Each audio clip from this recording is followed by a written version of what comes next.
curriculum prescribed by the Department of Education, school year 2024-2025.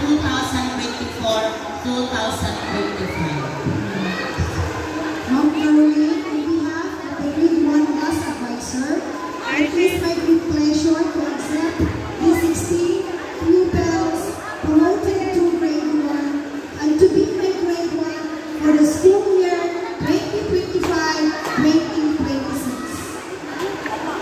Congratulations.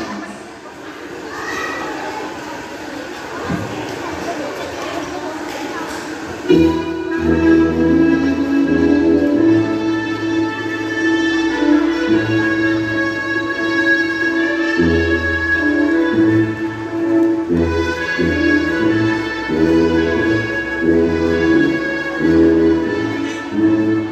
you.